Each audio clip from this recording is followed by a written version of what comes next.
Exercise 4.3 का last question है, question number 5। It possible to design a rectangular park of perimeter 80 metre and area 400 metre square if so find its length and breadth. ये कह रहा है कि is it possible to design, एक rectangular park हमें design करना है जिसका जो पेरीमीटर है यानी कि परिमाप है वो 80 मीटर है एंड एरिया है वो 400 मीटर स्क्वायर है। ठीक है, उसकी लेंथ एंड ब्रेथ हमें फाइंड आउट करनी है। तो जो हमें फाइंड आउट करना होता है उसे हम लेट कर लेते हैं। तो लिखेंगे लेट द लेंथ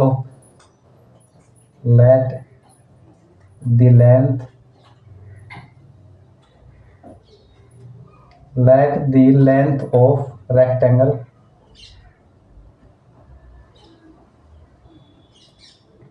लेंथ को हमने x लेट कर लिया। ठीक है, लेट या देन लिख देंगे let the breadth of rectangle. इसको देखो यहाँ पे बाद में लिखेंगे, पहले ये देखो क्या और क्या गिवन है, पेरीमीटर 80। तो पेरीमीटर ऑफ रेक्टेंगल क्या होता है भाई, पेरीमीटर ऑफ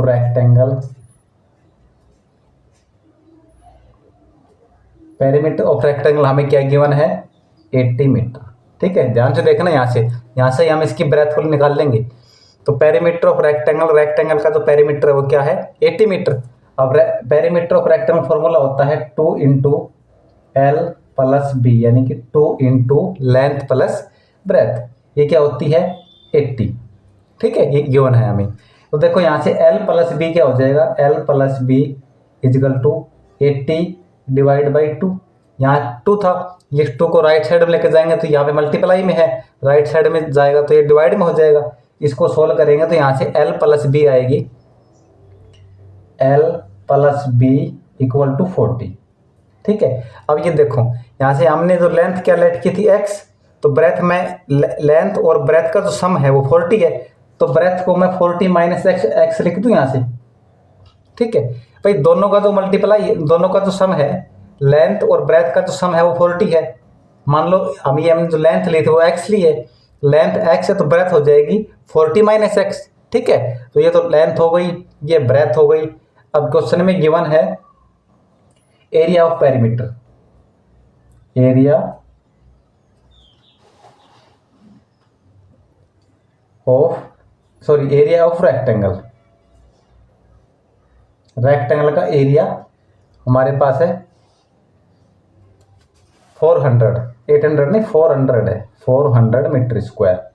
अब देखो रेक्टेंगल के एरिया का फॉर्मूला होता है L इंटू बी, ये हमारे पास है 400। अब देखो यहाँ से x और y की वैल्यू L और b की वैल्यू रख लेंगे। L हमने क्या लेट किया था x और b क्या है ब्रेथ क्या है 40 माइनस एक्स। ठीक है, इन दोनों का मल्टीप्लाई यानी कि क्या है 400। ये गिवन पार्ट है।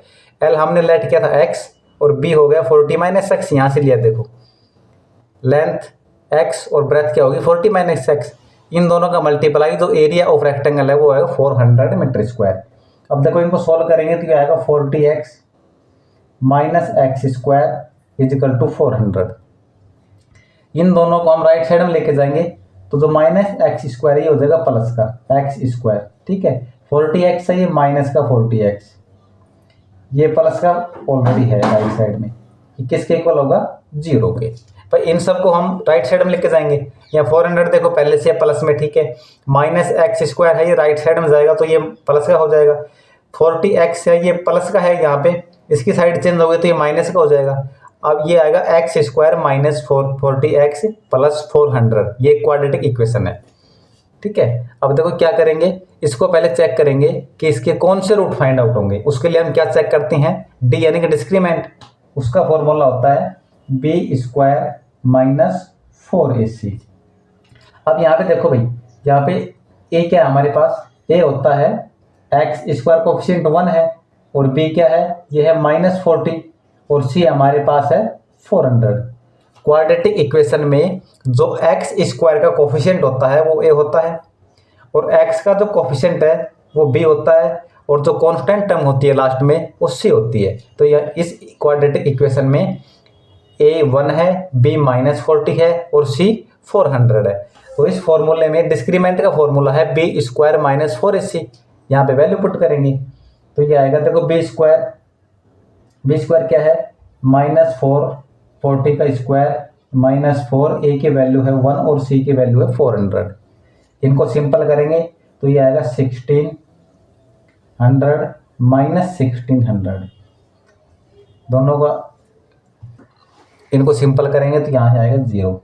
ठीक है, तो हमने इससे पहले इसकी जो इंट्रोडक्शन वीडियो थी उसमें बताया था, जब डिस्क्रीमेंट यानी कि b स्क्वायर -4ac 0 के इक्वल होता है तो क्या होता है, जो हमारे रूट होंगे, रियल रूट होंगे, इक्वल फाइंड आउट होंगे। Therefore two equal real root. ठीक है, यानी कि इस क्वाड्रेटिक इक्वेशन से जो हमें x के रूट फाइंड आउट होंगे वो दोनों क्या होंगे, इक्वल होंगे और रियल होंगे। अब देखो इसके सॉल्यूशन करते हैं। क्वाड्रेटिक इक्वेशन हमारे पास है भाई,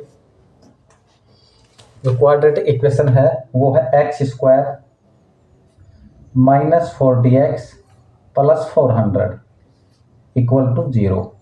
अब देखो 400 के हम ऐसे फैक्टर करेंगे, 400 है ना, इसके ऐसे फैक्टर करेंगे जिनका जो मल्टीप्लाई करेंगे तो 400 आएगा, उनका सम करेंगे तो -40 आएगा। तो मैं ले लेता हूँ -20 और -20। भाई इन दोनों का सम करेंगे तो क्या आएगा हमारे पास, -40, वही हमारी नीड है, और इनको मल्टीप्लाई करेंगे तो आएगा 400। ठीक है, या वैल्यू पुट करेंगे, -40x की जगह हम लिख देंगे -20x -20x। तो यहाँ पे लिखेंगे x square -20x -20x + 400 = 0।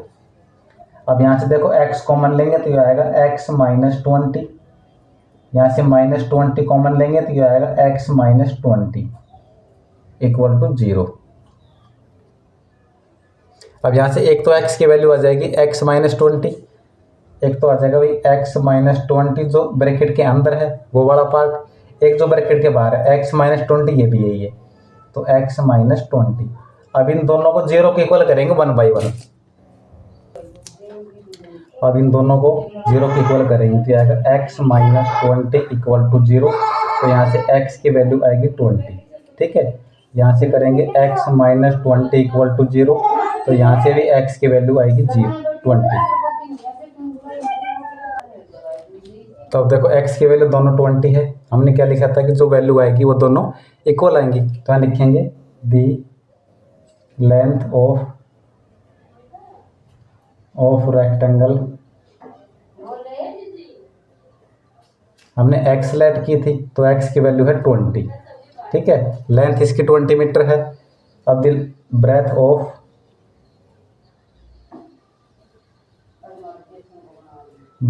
Of rectangle, ये भी हमने ये क्या था 40 - x, तो यहाँ से लिखेंगे 40 - 20, तो ये भी आएगा 20 मीटर।